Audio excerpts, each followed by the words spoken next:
সম্মানিত প্রধান অতিথি, বাংলাদেশ জামাত ইসলামী ঝিনাইদহ জেলা শাখার সম্মানিত আমির ও ঝিনাইদহ 2 আসনের জামাত ইসলামী কর্তৃক মনোনীত জাতীয় সংসদ সদস্য প্রার্থী অধ্যাপক জনাব আলী আজম স্যার,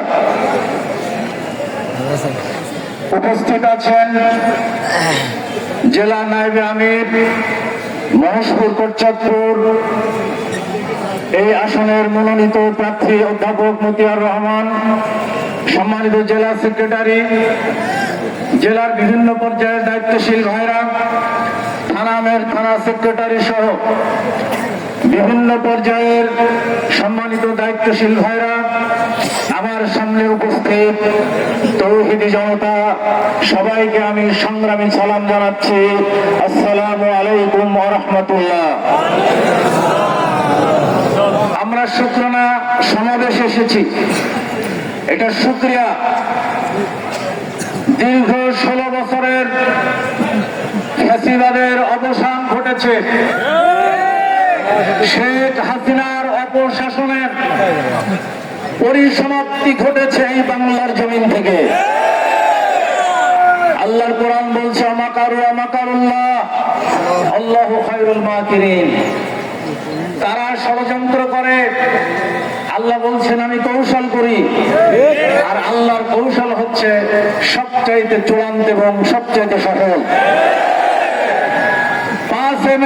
5 আগস্ট যেদিন বাংলাদেশ নতুন করে স্বাধীনতা পেল, তার 4 দিন আগে এই ফ্যাসিবাদী সরকার দীর্ঘ 16 বছর ধরে যাদেরকে রাজনৈতিক ভাবে রাষ্ট্রীয় ভাবে সন্ত্রাসের শিকারে পরিণত করেছিল, আমাদের সভা সমাবেশ করতে দেয় নাই, আমরা ঘরোয়া ভাবে বৈঠক করতে গেলেও সেখান থেকে ধরে এনে গোপন বৈঠকের নামে লক্ষ লক্ষ জামাত এবং শিবির কর্মীকে তারা জেলে ঢুকিয়েছে।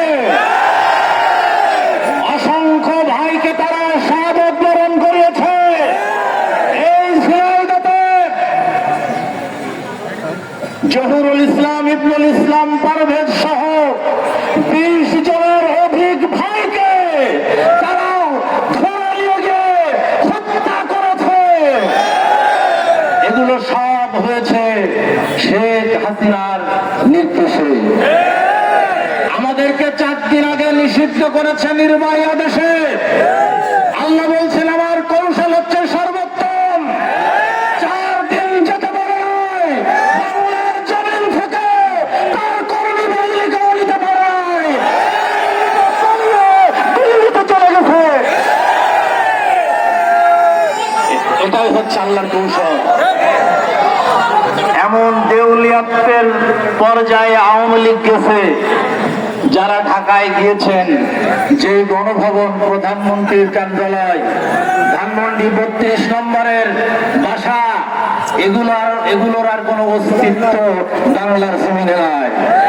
শুধু তাই নয়, তার যারা মদত পুষ্ট অফিসার এবং তার যারা কর্মী এবং নেতৃত্ব, কাউকে সে বাঁচাইতে পারে না। এত গভীর সংকটে বাংলাদেশের স্বাধীনতার নেতৃত্ব দানকারী এই সংগঠন আর পড়ে নাই, এবং এই গভীর সংকট থেকে এই দল আর বাংলার জমিনে উঠে দাঁড়াতে পারবে না ইনশাআল্লাহ। আমি এই আন্দোলনে যারা শহীদ হয়েছেন তাদের শাহাদতের কবুলিয়াতের জন্য আল্লাহর কাছে দোয়া করি। যে সমস্ত ভাইরা আহত অবস্থায়, পঙ্গুত্ব অবস্থায়, কষ্টের মধ্যে আছেন, আল্লাহ তাদেরকে সুস্থতা দান করুন, পরিবারকে সবর ইখতিয়ার করার তৌফিক দান করুন, সেই তৌফিক চাচ্ছি। এবং আমি আরেকটি কথা বলে শেষ করবো, এখানে নেতৃবৃন্দ আছেন, তারা কথা বলবেন। এই ঝিনাইদহ হচ্ছে আমাদের, এই ঝিনাইদহের সমস্ত মানুষ আমাদের, এই ঝিনাইদহের সমস্ত সম্পদ হচ্ছে আমাদের।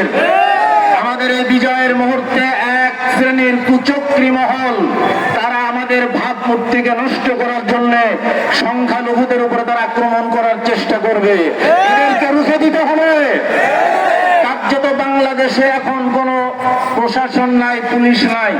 আপনারা দেখেছেন পুলিশদেরকে জনগণের মুখোমুখি দাঁড়িয়ে হয়েছে এই ফ্যাসিবাদী হাসিনা, এবং পুলিশের মাধ্যমে আমাদের উপরে যে জুলুম চালিয়েছে, অত্যাচার চালিয়েছে, এই সমস্ত পেশাদারিত্বের বাইরে গিয়ে আমাদের উপরে যারা অত্যাচার করেছে, জুলুম করেছে, এই পুলিশ বাহিনী নতুন করে সাজানোর উদ্যোগ নেওয়া হয়েছে। এদের মাধ্যমে এই সমস্ত পুলিশ প্রশাসনে লুকিয়ে থাকা আওয়ামী লীগের এই বাংলাদেশকে বাংলার জমিন থেকে আমরা যেতে দেব না। এটাই কিন্তু করতে হবে। সবাইকে ধন্যবাদ জানিয়ে, সকলকে ধন্যবাদ জানিয়ে, সকলের জন্য প্রাণ ভরা দোয়া করে আমি এই বাংলাদেশ জামাত ইসলামী ছাত্র শিবিরের জন্য দোয়া চেয়ে, আমার জন্য দোয়া চেয়ে, নেতৃবৃন্দর জন্য দোয়া চেয়ে শেষ করছি। আসসালামু আলাইকুম ওয়া রাহমাতুল্লাহি ওয়া বারাকাতুহু।